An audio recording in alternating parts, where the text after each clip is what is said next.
Hello మామస్ Varsham 4K re release day 1 collections Prabhas mass ఊచకోత box office దగ్గర pan India sensational rebel star Prabhas నటించిన old block buster movie వర్షం 4K సినిమాను రీసెంట్గా మూడోసారి రీ రిలీజ్ చేయగా మొదటి 2 సార్లను మించి రెస్పాన్స్ను సొంతం చేసుకొని అల్టిమేట్ కలెక్షన్స్ని సొంతం చేసుకొని దుమ్ము లేపింది. రిలీజ్కి ముందు రోజు వరకు సుమారు 33,000 రేంజ్లో టికెట్ సేల్స్ని సొంతం చేసుకున్న సినిమా రిలీజ్ రోజున ఆల్మోస్ట్ 17,000 రేంజ్లో టికెట్ సేల్స్ని సొంతం చేసుకొని మంచి జోరు చూపించగా ఓవరాల్గా సినిమా 50,000 రేంజ్లో టికెట్ సేల్స్ను రిలీజ్ రోజుతో కలిపి దక్కించుకుంది. వీకెండ్కి గాను రిలీజ్కి ముందు వరకు అడ్వాన్స్ గ్రాస్ ఆల్మోస్ట్ 1 కోటి రేంజ్లో దుమ్ము లేపగా మొదటి రోజు ఇండియాలో సినిమా మంచి జోరునే చూపించింది. ఓవరాల్గా సినిమా ట్రేడ్ లెక్కల్లో మొదటి రోజున ఆల్మోస్ట్ 1,70,00,000 నుండి 1,80,00,000 రేంజ్లో వసూళ్లను సొంతం చేసుకుంది.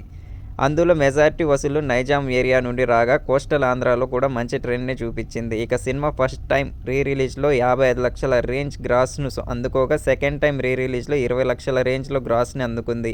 అవి టోటల్గా ఆల్మోస్ట్ 75 లక్షల రేంజ్లో ఉండగా ఇప్పుడు మూడోసారి రీ రిలీజ్లో అంచనాలన్నీ మించిపోయి ఎక్సలెంట్ నెంబర్స్ను పోస్ట్ చేసి సంచలనం సృష్టించింది సినిమా. ఓవరాల్గా సినిమా వీకెండ్ బుకింగ్స్ ట్రెండ్ కూడా బాగానే ఉండడంతో టోటల్ కలెక్షన్స్ మరింత పెరిగే అవకాశం ఎంతైనా ఉందని చెప్పాలి.